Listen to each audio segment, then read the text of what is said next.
RBSC education academy में आप सभी का स्वागत है। आज का जो हमारा टॉपिक है वह है संवाद लेखन, डायलॉग राइटिंग। तो इसमें देखिए, दो या दो से अधिक लोगों के बीच होने वाली बातचीत को संवाद कहते हैं। जैसे मानो मैं हूँ और मैं किसी के साथ बात करूँ, तो वो बातचीत जो है उसे हम संवाद कहते हैं। जब इस बातचीत को शब्दों के माध्यम से बोला या लिखा जाता है तो इसे संवाद लेखन कहते हैं। लेखन यानी लिखना, तो बातचीत को बोलना या लिखना क्या है? संवाद लेखन। साहित्य की अन्य विधाओं की तरह यह भी साहित्य का ही एक अंग है। बच्चों, नाटक का अंश संवादों से ही बनता है और संवाद लेखन के लिए कुछ बातें ध्यान में रखनी चाहिए। वो इस प्रकार है। संवाद की भाषा सरल होनी चाहिए। संवाद छोटे होने चाहिए। संवाद एक दूसरे से संबंधित होने चाहिए। संवाद में बनावटीपन नहीं होना चाहिए। भाषा पात्रानुकूल होनी चाहिए। उचित विराम चिन्हों का प्रयोग करना चाहिए। इन सब बातों का ध्यान होना चाहिए। किसके अंतर्गत? संवाद लेखन के अंतर्गत। फिर है देखो, दो मित्रों के बीच संवाद है। निखिल कहता है, कैसे हो मित्र? परीक्षा की तैयारी कैसी चल रही है? तो उसका जो मित्र है सुमित, वो कहता है, ठीक हूँ। गणित के कुछ प्रश्न परेशान कर रहे हैं। तो निखिल कहता है, अच्छा, मुझे गणित में कोई परेशानी नहीं है, परंतु विज्ञान में परेशानी है। सुमित कहता है, अच्छा, तो क्या तुम गणित के प्रश्न हल करने में मेरी मदद करोगे? निखिल कहता है, हाँ हाँ, क्यों नहीं, परंतु मेरे विज्ञान संबंधित प्रश्नों का क्या होगा? तो सुमित कहता है, अरे चिंता मत करो, मेरी दीदी तुम्हारी मदद कर देगी। निखिल कहता है, तुम्हारी दीदी? तो सुमित उसे जवाब देता है, हाँ, विज्ञान में उनके हमेशा पूरे अंक आते थे।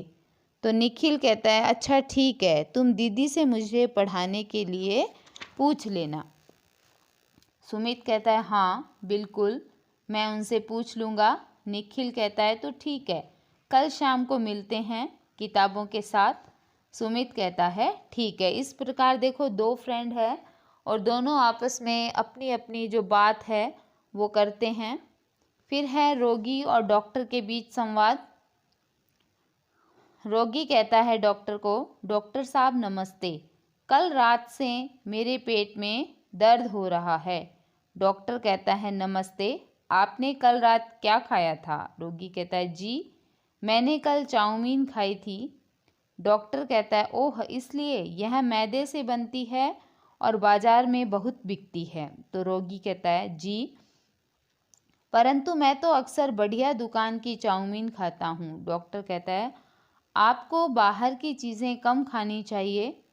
रोगी कहता है, जी डॉक्टर साहब, मैं आगे से ध्यान रखूँगा। डॉक्टर कहता है, अभी आप ये दवाइयाँ लीजिए, सुबह और दोपहर।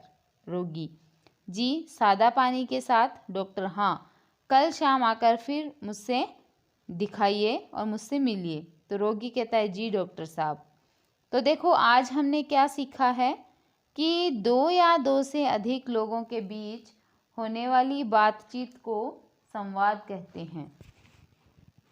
फिर है, संवाद एक दूसरे से संबंधित होने चाहिए और इसमें बनावटीपन का समावेश नहीं होना चाहिए। संवाद पात्रानुकूल होने चाहिए और इसमें उचित विराम चिन्हों का प्रयोग करना चाहिए। तो निम्नलिखित विषयों पर संवाद लेखन है वो आपको लिखना है। जैसे इसमें दिया है, मालिक और नौकर के बीच संवाद। तो भाई, मालिक नौकर को ऑर्डर देगा, फिर नौकर उनकी बात मानेगा, फिर नौकर को कुछ काम होगा तो मालिक हामी भर देगा या मना करेगा। इस तरीके से आप 5-10 पंक्तियों का लिख सकते हैं। उसके बाद में है रक्षाबंधन पर भाई बहन के बीच होने वाला संवाद। तो आपको पता है भाई जो है अपनी बहन को बुलाता है, फिर बहन आती है, फिर वार्तालाप होता है, इस प्रकार 5-7 लाइन इस पे लिख दोगे। फिर है सब्जी वाले और एक महिला ग्राहक के बीच होने वाला संवाद। तो आपको पता है सब्जी वाले किस प्रकार का व्यवहार करते हैं, बात करते हैं, और जो महिला है वो किस प्रकार की करती है। तो आप जोड़ के इसको पूरा संवाद लेखन के रूप में तैयार कर लेंगे। तो अपना जो संवाद लेखन है टॉपिक डायलॉग राइटिंग, ये रचना का यानी कंपोजिशन का बहुत ही अच्छा टॉपिक है, और इसको आप 2-4 बार जब खुद करोगे तो आपकी जो भाषा है उसमें भी शुद्धता आएगी, और बनावटीपन नहीं होगा तो भाषा अच्छी भी लगेगी। और जिस प्रकार के शब्दों का या भाषाओं का प्रयोग करें वो पात्रानुकूल हो, फिर उचित विराम चिन्ह भी आप लगाना सीख जाएंगे। तो आज हमने देखो बच्चों संवाद लेखन का अध्ययन किया है। कल हम अपने नए वीडियो के साथ आपके समक्ष फिर उपस्थित होंगे।